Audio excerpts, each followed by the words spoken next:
Hello BookTube. Today I'm going to be doing Josh's Herb book tag.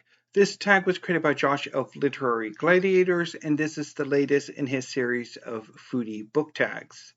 He was kind enough to tag me to do this tag, and so I will leave a link to his channel, Literary Gladiators, in the show notes down below, as well as a copy of the prompts if you would like to do this tag yourself.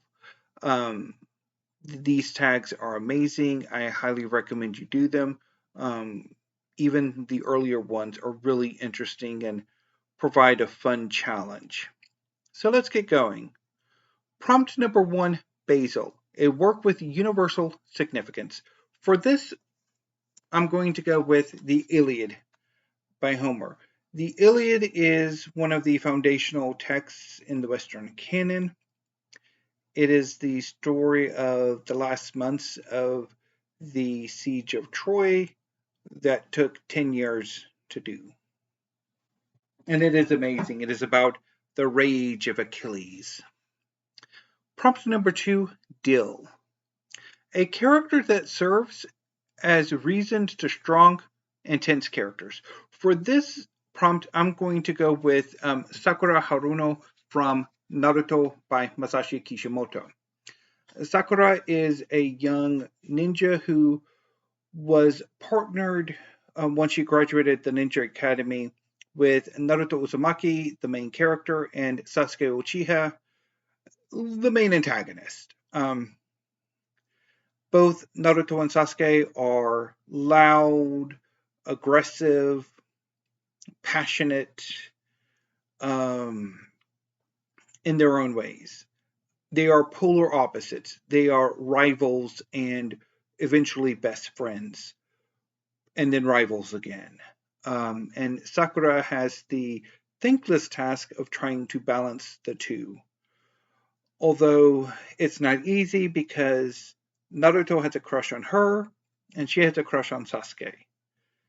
And it's an amazing story. I'm slowly working my way through the series and I cannot wait to continue. Prompt number prompt number 3 is Tarragon, a sweet moralistic piece. I don't have an answer for this one.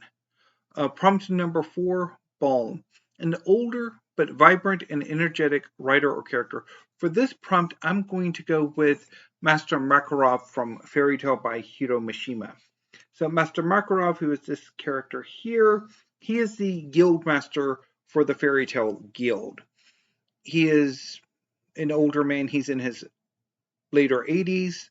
He has magic that can transform him into a giant, and he has other magical abilities as well. And one thing about him is that you do not mess with his children. And for him, his children are the members of Fairy Tale, many of whom he did raise from childhood. And it is just amazing. So, yeah, I'm going to go put these two back up and then continue with the tag.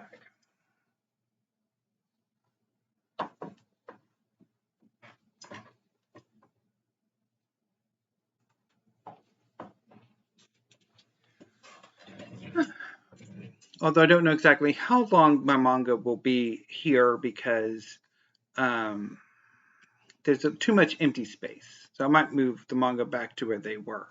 But anyway, let's continue with prompt number 5. The most important flavorless work you have read. For this, I think I'm going to go with Antigone by Sophocles, although also the Oresteia by Aristophanes. I'm not the biggest fan of Greek drama. As much as I love Greek mythology, I'm not as fond of the drama. They don't really do anything for me. Prompt number 6, Catnip. An addictive work about one or more animals. For this prompt, I'm going to go with the Animal series from Reaction Books. The Animal series are a collection of slim volumes that explore the natural history, cultural significance, economic significance, and biology of various animals.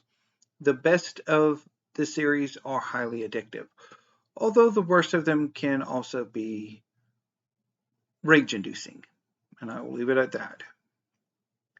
Prompt number 7, Dandelion, a great book that you acquired from an unusual location.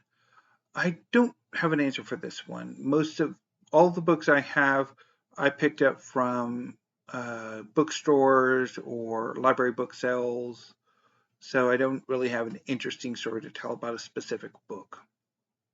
Prompt number 8, Lavender, an assertive female character that does not necessarily reflect a stereotypical tomboy.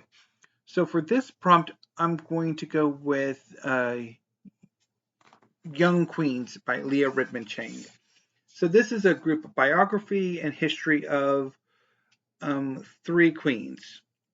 Catherine de' Medici, her daughter Isabella of Spain, who was Queen of Spain as the third wife of Philip II, and Mary, Queen of Scots, who was Queen Catherine's daughter-in-law, while she was married briefly to Francis II, who was at that time King of France. And also lurking in the background is Queen Elizabeth of England. And this book looks at these 3 women's lives, how they approached queenship, how they approached the court and international politics and each other, and Queen Elizabeth of England. And it is amazing. It is just, I love this book. It is wonderful. And I have another book later on that also really fits into this prompt as well. Prompt number 9, Marjoram, a work of ancient literature that remains relevant to today. Once again, the Iliad of Homer. This is a very Greek mythology heavy tag. Prompt number 10, Parsley, a casual work that is good to read after something heavy. I'm going to go with Death on the Nile, although anything by Agatha Christie really would do the trick, I think. Although maybe not for some readers, but I think for most readers, she probably does the trick. Prompt number 11, Oregano, an important aspect of a great work.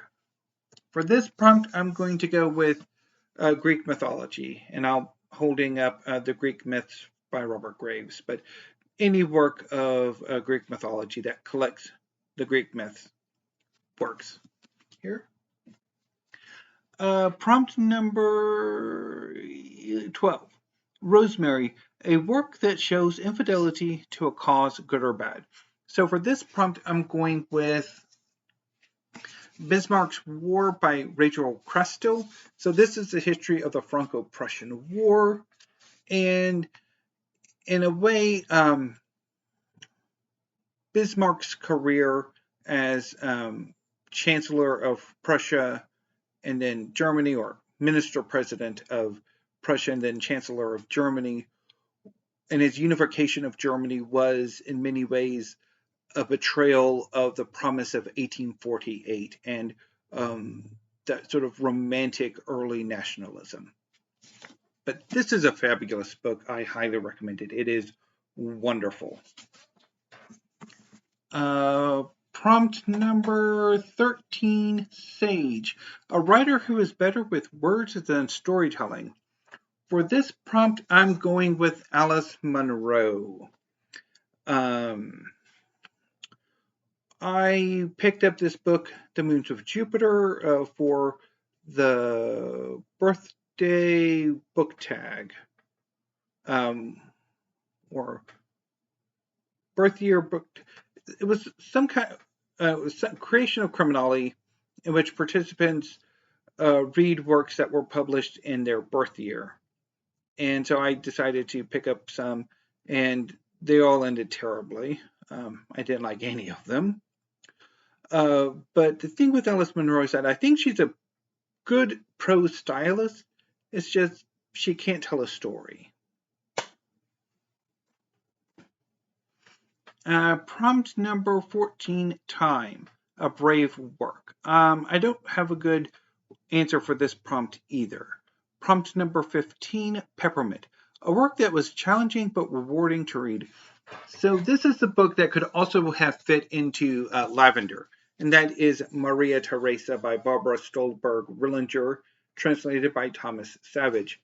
This is a massive biography of Maria Theresa, who was Archduchess of Austria and Holy Roman Empress, and was very much the power in her relationship with her consort. And this is a challenging book, but it was so enjoyable to read. Absolutely enjoyable. I love it. Prompt number 16, experiment. An accessible gateway into reading classics. For this, I think I'm going to go with the Alice books by Lewis Carroll. I think they are a fabulous way to get into the classics if you're a child, although maybe not so much for an adult, as I can attest from my last reading of Alice's Adventures in Wonderland. No, you go over here. Okay, prompt number 17. What is your favorite herb? I have a combination. I basically use basil, parsley, oregano, rosemary, and thyme in pretty much everything. Like if I'm baking a chicken, if I'm baking a pork loin, I use that combination. And I also use sage alongside them in meatloaf. And it's fantastic. So I don't really have one specific herb that I like to use. And I've been meaning to try lavender. There's a cake recipe that calls for lavender, but I've never taken time to buy the lavender because it's fairly expensive herb, or at least for as far as I can tell. So anyway, that was Josh's herb tag. If you'd like to do this tag, consider yourselves tagged. I will be back shortly with a book haul. I have a 5-book book haul incoming. I've already got 3 of those books, but I've got 2 more that I'm waiting on, although they might have shown up while I was doing this tag. Earlier, I had today's been a very delivery heavy day. I had visits from the post office and FedEx and eventually UPS. So, and actually, while I was filming an earlier version of this tag, FedEx showed up with a package. So, anyway. So until I see you next time, BookTube, thank you. Have a great afternoon and stay safe.